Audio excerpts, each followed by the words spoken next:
আসসালামু আলাইকুম গাইস, কি অবস্থা সবার? কিছুদিন আগে আহাদদের বাসা ফাঁকা থাকায় আমরা সবাই আহাদদের বাসায় ছিলাম রাত্রে একটু মজা মাস্তি করার জন্য। তো হঠাৎ মনে হলো কিছু একটা করে খাই, তাই সবাই মিলে সিদ্ধান্ত নিলাম যে খিচুড়ি রান্না করব। তাই সবাই মিলে কাজে লেগে পড়ি এবং চাল ধোয়া হচ্ছে এখানে, চাল ডাল এবং বাবুর্চির দায়িত্ব নেয় আহাদ এবং রনি। দুজনে খুব সুন্দরভাবে এই দায়িত্ব পালন করে এবং তাদেরকে প্রশংসা করতেই হয় তাদের এই কাজের জন্য।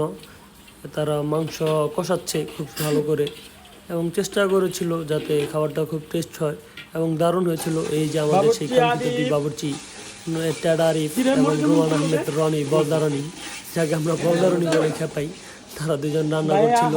এবং এই সেই নষ্ট হাত, সবাই যাকে চিনে থাকেন ফারাবিন নামে। এবং এখানে টিভি দেখছেন জিদান ড্যান্সার শাহ আলমের ছেলে এবং আমাদের সেই জের মারুফ, যাক নামটা পুরোপুরি বললাম না। এবং আমাদের খিচুড়ি রেডি। তো সবাই দেখেন খিচুড়ির কালারটা খুব সুন্দর হয়েছে এবং ভালো থাকবেন, ধন্যবাদ।